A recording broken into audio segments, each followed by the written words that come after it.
All right. Primaries. There's lots of talk in MAGA world about running primaries against anyone who crosses the president on nominations or maybe on anything else. And amongst those who like to threaten, the Roger Stones and Steve Bannons of the world, is also Charlie Kirk. 101, please. So Charlie Kirk tweeted Senator Rounds, who didn't like what Senator Rounds said about, I think about the FBI director, maybe. You're up for re-election in 2026. If you're against any of Trump's nominees, a primary challenge wouldn't be hard. Just a reminder. So, Sean, obviously, you can name any state with a squishy, I'll say, Republican who's up in 2026 and say, sure, here's someone who might run. But in the Trump political operation, is that something they're fine letting Charlie Kirk and others bandy about, or is this something the Trump political operation might actually do, oppose an incumbent senator of their own party?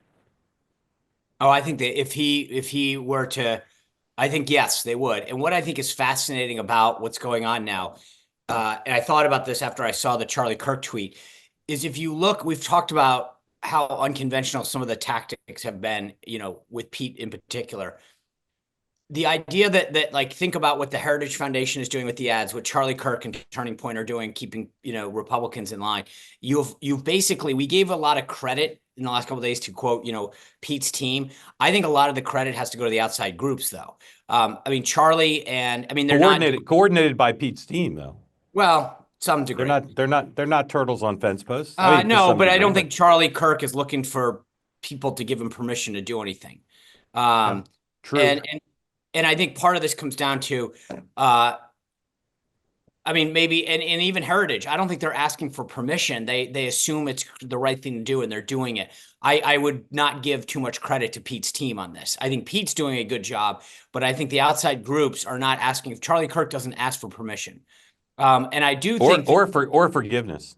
Correct. But he also, look, that was not done in a vacuum. In other words, Charlie understands what he's doing. And when you push something like that out publicly, you're making it very clear. I think that threat matters in Iowa. I think it matters in South Dakota. There are places where it matters more than others. But I will tell you this, if you are Mike Rounds and you vote against somebody, you will get a primary challenge. And there's a big difference between, say, and I'm trying to think of a good example, but some very influential person and a Charlie Kirk. And the reason is Charlie's got an entire army mobilized behind him that will say, fine, I'll go knock on doors. I'll go do this. And he's got a lot of money to do it. So he's got the actual apparatus to back up. Well, let me ask you this. Let me ask you both this question. To search your historical memory databanks, has an incumbent White House ever publicly supported a nomination challenge to one of its incumbent senators? No. No, but you're saying Trump will do something that's never been done. I know he's done that. No, I think Trump will do another thing that's he'll do another thing that's never been done. I get it. But I don't know.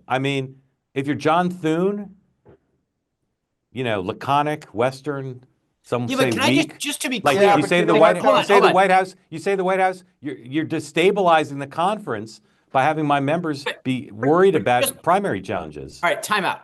This is like exactly what Trump did with tariffs. You throw the thing out, Trudeau gets on a plane and runs down to Mar-a-Lago.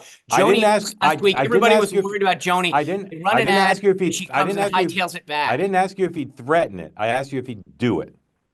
And I think the point is that we won't have to worry about it until he does it. But that was the reason that he sent the tweet, was to make it very clear. We will do it. I have the resources to do it. So, you will feel it. And hopefully you won't be dumb enough not to. So the other day when I said naively, and I was criticized by you all and others for being naive, that Tom Tillis could survive a primary challenge, and he didn't care if he lost, and that was part of helping me. I heard from very knowledgeable people in Republican politics calling me crazy naive. And they said, Tillis might not even be able to survive a primary challenge if Trump doesn't endorse against him. But if Trump endorses against him, he's dead. And I continue to say, if you're John Thune, are you really just sitting by passively while the White House tries to beat your members of your conference? What does John Thune have? First of all, this has nothing to do with Senator Thune. What juice does he have? John Thune. Well, forget juice, but forget juice. Just like they need to be in business with John Thune. No Well, but I Senate think the leader. thing is, Go ahead. you're not talking so far. I haven't seen anything. Like if they were to go after Susan Collins, there is a chance Right. you lose. There's a chance you lose that seat, right? Correct. It's like moving Joe Manchin out of West Virginia. Forget it. The seat's gone. So I think you can play this game of chicken in South Dakota or Iowa, where you have a very strong likelihood of retaining the Right. seat no matter Of what. course. And I think they will look to make an example out of somebody. I actually think they will, if somebody gets too close to the line, outright, there'll be stories that Don Jr. and Charlie Kirk are having meetings in a hotel to recruit a candidate. They will start, there'll be a rally, there'll be some local radio interviews, and they will basically get right up to the line and say, if you say one more word, it's go time, and we're taking you out.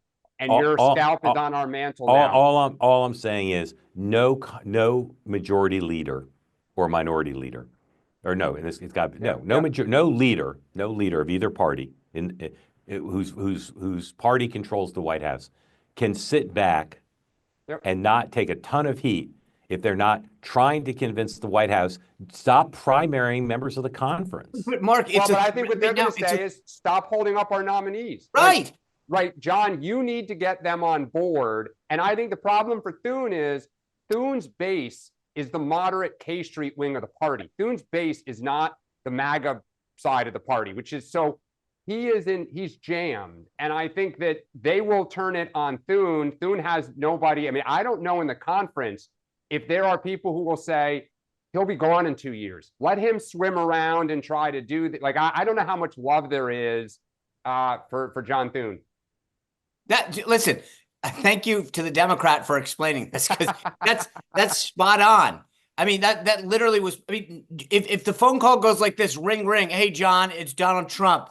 What's going on there? Well, Mr. President, I really wish you would stop threatening my members. Hey, John, get your house in order. Call me back or you're gone. Bye. That's the call. All right, that's very collegial.